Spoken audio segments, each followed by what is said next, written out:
ராமேஸ்வரம் மற்றும் கீழக்கரை நகராட்சியில் தமிழ்நாடு தூய்மை பணியாளர் நல வாரியம் மூலம் தூய்மை பணியாளர்களின் கோரிக்கைகளை கேட்டறிந்து நலத்திட்ட உதவிகள் வழங்கும் நிகழ்ச்சி நடைபெற்றது. இந்நிகழ்ச்சியில் தமிழ்நாடு தூய்மை பணியாளர் நலவாரிய தலைவர் டாக்டர் திப்பம்பட்டி ஆறுசாமி தலைமையேற்று தூய்மை பணியாளர்களை சந்தித்து அவர்களின் கோரிக்கைகளை குறித்து கேட்டறிந்து விரைந்து நடவடிக்கை எடுக்க தொடர்புடைய அலுவலர்களுக்கு உத்தரவிட்டதுடன் தொடர்ந்து பணியாளர்களுக்கு அரசு நலத்திட்ட உதவிகளை வழங்கினார். ராமேஸ்வரம் மற்றும் கீழக்கரை நகராட்சியில் பணியாற்றி வரும் தூய்மை பணியாளர்களை சந்தித்து பணியாளர்களுக்கு மாதந்தோறும் சரியாக ஊதியம் வருகிறதா என கேட்டறிந்தார். மேலும் மாதந்தோறும் பிடித்தும் தொகை பணியாளர்களின் கணக்கில் சரியாக வரவு வைக்கப்படுகிறதா என கேட்டறிந்தார். மேலும் சொந்த வீடு இல்லாத தூய்மை பணியாளர்களுக்கு நகராட்சியில் தீர்மானம் நிறைவேற்றி தரும் பட்சத்தில் உடனடியாக முதலமைச்சர் அவர்களின் அனுமதி பெற்று அடுக்குமாடி குடியிருப்பு கட்டித்தரப்படும் என தெரிவித்ததுடன் பணியாளர்களுக்கு தமிழ்நாடு முதலமைச்சர் அவர்கள் பல்வேறு அரசு நலத்திட்டங்களை வழங்கி வருகிறார்கள். தூய்மை பணியாளர் குறிப்பாக நலவாரிய அட்டை இல்லாதவர்கள் மாவட்ட தாட்கோ அலுவலகத்தில் விண்ணப்பித்து அரசு நலத்திட்ட உதவிகள் நலவாரிய அட்டை மிக முக்கியமானதாகும். அடுக்குமாடி குடியிருப்புகளில் வீடுகள் பெறுவதற்கு முன் இருப்பு தொகை நலவாரிய அட்டை இருந்தால் 10% மட்டுமே செலுத்தினால் போதும். 90% அரசை செலுத்தி அடுக்குமாடி குடியிருப்புகளில் வீடுகள் கிடைக்க வழிவகை செய்யும். மேலும் விபத்து நிவாரண தொகை தற்போது ரூபாய் 10 லட்சம் வரை வழங்கப்படுகிறது. இயற்கை மரணம் நிவாரண தொகை ரூபாய் 50,000 வழங்கப்படுகிறது.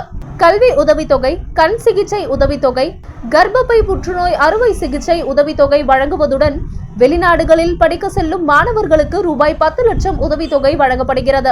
எண்ணற்ற அரசு நலத்திட்ட உதவிகளை முதலமைச்சர் வழங்கி வருகிறார்கள். கடந்த ஆட்சியாளர்களின் காலத்தில் செயல்படாமல் இருந்த தூய்மை பணியாளர் நல வாரியம் 2021ஆம் ஆண்டு முதல் தமிழ்நாடு முதலமைச்சர் அவர்களால் சிறப்பாக செயல்படுத்தப்பட்டு வருகின்றது. வருடத்திற்கு ரூபாய் 20 கோடி நிதி ஒதுக்கீடு வழங்கப்பட்டு வருகிறது. இதுவரை ரூபாய் 60 கோடி பணம் இருப்பில் உள்ளது. இந்த நிதி இந்த வாரியத்தை மட்டுமே பயன்படுத்த வேண்டும் என முதலமைச்சர் உத்தரவிட்டுள்ளார். நல வாரியம் பாதுகாப்புடன் செயல்பட்டு வருகிறது. ராமேஸ்வரம் கோவில் நகரமாகவும் சுற்றுலா தலமாகவும் உள்ளதால் இங்கு கோவிலுக்கு மட்டும் 100 தூய்மை பணியாளர்கள் பணிக்கு நியமனம் செய்ய வேண்டும் என கோரிக்கை வைத்ததையொட்டி முதலமைச்சர் கவனத்திற்கு கொண்டு சென்று புதிய பணியாளர்கள் நியமிக்க நடவடிக்கை எடுக்கப்படும். தூய்மை பணியாளர்களாகிய நீங்கள் ஒவ்வொருவரும் முழு ஆரோக்கியமுடன் இருந்திட வேண்டும். பணி செய்திடும் போது உரிய கவச உடையை அணிந்து கொள்ள வேண்டும். நீங்கள் செய்யும் ஒவ்வொரு பணியும் அளப்பறியாத அளவிற்கு தலை சிறந்த பணியாகும்.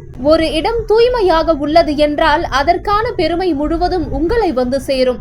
எனவே நீங்கள் ஒவ்வொருவரும் அரசின் திட்டங்களை முழுமையாக பெற்று ஆரோக்கியமாக இருந்திட வேண்டும் என தமிழ்நாடு தூய்மை பணியாளர் நலவாரிய தலைவர் டாக்டர் திப்பம்பட்டி ஆறுசாமி தெரிவித்தார். ராமேஸ்வரம் மற்றும் கீழக்கரை பகுதியில் உள்ள தூய்மை பணியாளர்களுக்கு நலவாரிய அடையாள அட்டையினை தமிழ்நாடு தூய்மை பணியாளர் நலவாரிய தலைவர் டாக்டர் திப்பம்பட்டி ஆறுசாமி வழங்கினார்.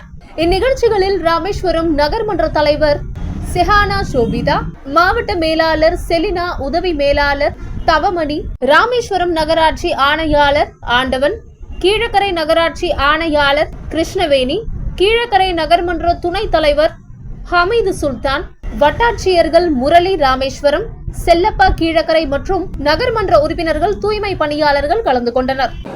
அனைவருக்கும் வணக்கம். இன்றைக்கு ராமேஸ்வரம் நகரத்திலே பணியாற்றக்கூடிய தூய்மை பணியாளர்களுக்கு நலவாரி அட்டைகள் மற்றும் நலத்திட்டங்கள் வழங்கி அவருடைய பாதுகாப்புகளை குறித்திருக்கிற கலந்தாய்வு கூட்டம் நடைபெற்றது. இந்த கூட்டத்தின் வாயிலாக வருகை தந்திருக்கிற தூய்மை பணியாளர்கள் சொல்லக்கூடிய எல்லா கோரிக்கைகளையும் குறிப்பிடுத்து அவர்களுக்கு உடனடியாக செய்ய வேண்டிய நிவாரணங்களை குறித்து நாங்கள் விவாதம் செய்து இந்த முழுமையான கோரிக்கைகளை மாண்புமிகு தமிழ்நாட்டு முதலமைச்சர் ஐயா தளபதியிடத்திலே கொடுக்க இருக்கின்றோம். அந்த வகையிலே இந்த பணியாளர்களுக்கு வழங்க வேண்டிய PF, ESI போன்ற நிதிகளை தவறாமல் அவர்களுக்கு கொடுக்க வேண்டும் என்று சொல்லியும் அதே போல பாதுகாப்பு உபகரணங்கள் வழங்க வேண்டும் என்று சொல்லியும் வருகின்ற மாதத்திலே பிரதி மாதம் 5ஆம் தேதி அவர்களுக்கு முறையாக ஊதியம் வழங்க வேண்டும் என்ற எல்லா வழிமுறைகளையும் எடுத்து சொல்லப்பட்டது. அந்த வகையிலே வருகின்ற அந்த தூய்மை பணியாளர்கள் தங்கள் குறைகளை சொல்லியிருக்கிறார்கள். இந்த கோரிக்கை அனைத்தையும் உள்வாங்கிக் கொண்டு மாண்புமிகு முதலமைச்சரிடத்திலே நாங்கள் கோரிக்கை வைத்து அதை நிறைவேற்றி தருவோம் என்ற உறுதியும், அதே போல வரக்கூடிய நிதியாண்டிலே நம்முடைய வட்டாட்சியருடைய ஒப்புதலோடு இங்கே இந்த கூட்டம் நடத்துவதற்கு முழு காரணமாக இருந்திருக்கிற நகரமன்ற தலைவர், நகராட்சி ஆணையாளர், நகரமன்ற உறுப்பினர்கள் உள்ளிட்ட அத்தனை பேருக்கும் ஒரு செய்தியை நான் முதலமைச்சரிடத்திலே கோரிக்கையாக வைக்க இருக்கிறேன். என்ன என்று சொன்னால், இங்கே இருக்கிற அரசு புறம்போக்குக்கு சொந்தமான இடத்திலே ஒரு அடுக்குமாடி குடியிருப்பை வரக்கூடிய நிதியாண்டிலே முதலமைச்சரிடத்திலே நிச்சயமாக நாங்கள் பெற்று இந்த தூய்மை பணியாளர்களுக்கு அந்த அடுக்குமாடி குடியிருப்புகளை கட்டித் தருவோம் என்ற உறுதியை உங்களுக்கு நான் தெரிவித்துக் கொள்ள கடமைப்பட்டிருக்கிறேன். திராவிட மாடல் அரசு தூய்மை பணியாளருக்கு பல நலத்திட்டங்களை செய்யுது. ஆனால் இன்னையும் மனித கழிவுகளை மனிதல அல்ற நிலைமை இருக்கு. ராமநாதபுரம் நகராட்சியிலே இருக்கு. நீங்கள் சரியான கேள்வி எங்கிட்ட கேட்டிருக்கிறீங்க. முதலமைச்சருடைய மிக கட்டாயமான கண்டிப்பான உத்தரவு, யாரும் மலக்குடியில் இறங்கி சுத்தம் செய்யக்கூடாது. அப்படி மலக்குடியில் இறங்கி சுத்தம் செய்யக்கூடிய யாராக இருந்தாலும் அவர்களுக்கு அந்த மலக்குடியில் இறங்கக்கூடிய கட்டாயப்படுத்துவதன் மீது கொலை முயற்சி வழக்கு பதிவு செய்ய வேண்டும் என்று காவல்துறைக்கு உத்தரவிட்டிருக்கிறார்கள். நான் இந்த தமிழ்நாடு முழுவதும் சுற்றி பார்த்ததிலே எங்கும் இந்த ஒரு 6 மாத காலத்துக்குள் அது போன்ற மலக்குடி மரணங்களை ஏற்படுவதற்கு வாய்ப்பில்லாமல் இருக்கிறது. தொடர்ந்து முயற்சி செய்து மலக்குடியில் யாரும் இறங்காமல் பார்த்துக்கொள்வோம் என்ற உறுதியை மாண்புமிகு தமிழ்நாட்டு முதலமைச்சர் ஐயா தளபதியின் சார்பிலே தெரிவித்துக் கொள்கிறேன்.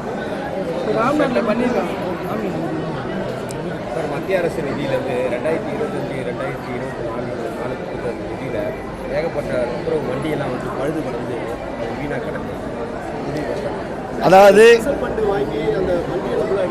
அதாவது வந்துங்க, நகராட்சியுடைய நிதி ஆதாரங்களை தெரிந்து கொண்டு அவர்களுக்கு புதிய வண்டிகள் தேவைப்பட்டால் நகராட்சி தீர்மானம் நிறைவேற்றி கொடுத்தால் மாண்புமிகு நகராட்சி நிர்வாகத்துறை அமைச்சரிடத்திலே கோரிக்கை வைத்து நிச்சயமாக பழுதான வண்டிகளை அப்புறப்படுத்திவிட்டு புதிய வாகனங்களை பெற்றுத் தருவோம் என்ற உறுதியை தெரிவித்துக் கொள்கிறேன்.